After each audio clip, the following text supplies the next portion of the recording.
Good morning, good afternoon, good evening. That is Jack. I am Conrad, and this is the Footy 5. We are here on week 38, Championship Sunday, and this is really about who's going to be playing in the championship next year. Obviously, the title has been decided a few weeks ago. Liverpool at the top. What we're talking about are the final two that will join Norwich in the championship in the 2020-2021 season. Yeah, it's a bit of a weird time to be discussing the end of the season because usually around now, late July, you're thinking, oh, next season starts in a couple of weeks. We're well into transfer nuttiness. Yeah, we're very excited for the next season, but now we're figuring out who's gonna be here next season. Leeds and West Brom, teams that are coming up, and right now Villa have gotten themselves out. Barely right now, but big win over Arsenal. That recent form has been the big deal. We talked about it before we started recording. The win and the draw, 4 points in their last two for them compared to the 0. 7 in the last 3. Exactly. I mean, they've been able to muster up some late form and finally figure things out. Maybe they'll need one more big result because it is technically in their hands. I mean, I think winning you're in. Winning you're in, assuming that Watford can't get a huge win over Arsenal, which would be quite surprising considering the favor that Arsenal did Aston Villa by kind of dropping that match. Yeah.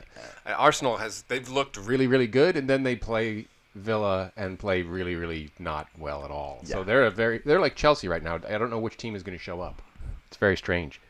So as we see here, Villa and Watford, tied on points. Villa out of the relegation zone simply on goal difference, and then Bournemouth 3 points adrift. I find it really hard to believe that they're going to make their way out of this, but crazier things have happened. Exactly. I mean, I think that looking at this, I have a lot of faith in their ability to do what they have to do, which is a win and a big win, which would require both Aston Villa and Watford to lose their matches, which if this scoreline happened and other teams lost their matches, Watford or Bournemouth would escape. They're in.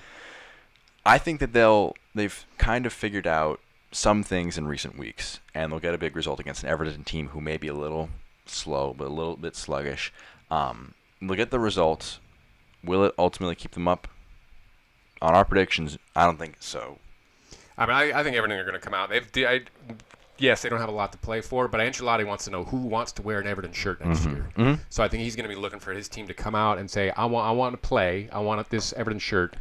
And this is going to dictate a lot of his transfer business. Yeah. Not sure what their finances look like, but you mentioned right leading up, they've confirmed 9/12, September 12 will be the return of next season, and I don't see Bournemouth making the cut here. Arsenal and Watford. Watford are at a shambles. Mm-hmm. I cannot understand why you fire Nigel Pearson with 2 matches left. I mean, yes, you could say you're playing boring football. Something must have happened. Boring football. You kind of came down after that initial peak that you had under him, but 2 matches left. I don't know what you do because the new manager comes in and he says, all right, guys, just go play for me. Go play well. You don't really have an ability to change things in the last 2 matches. No. They'll have to hope for some better results if the way we see it happening happens. And I think that Arsenal are playing very well under Arteta with ignoring the Aston Villa result. It's just a weird anomaly. Ignoring that result. They're playing very well. They beat City. They beat Liverpool. And those were strong results as well. Those weren't cases where they were flukes. They had a bit of luck go their way, but they were really iron-tight defensively. And David Luiz looked really good in a couple of those matches. Not so much the last one. And they'll be happy they got that 1-year extension. But I think they'll take care of business against Watford, try and end the season on a positive note before they go into the FA Cup final in about a week's time. So that's their motivation here. Get some good preparation for that match against Chelsea.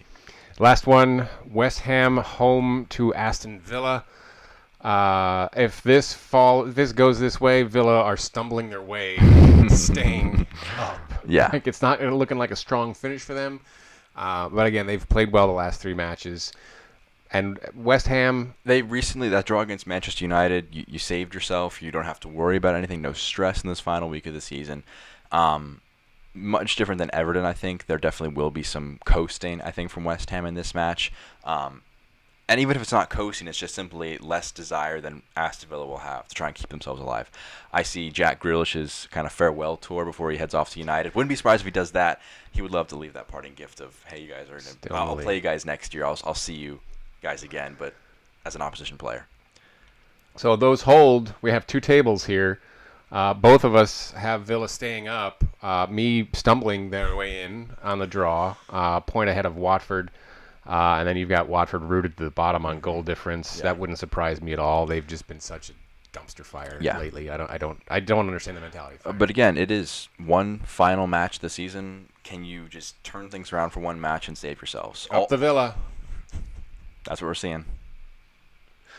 All right, that'll do it for our Week 38 Championship Sunday. Good luck to all involved. Jack, Conrad, this has been The Footy 5. Please give us a like, some comments, subscribe. Find us on the Twitter at The Footy 5. Take care now.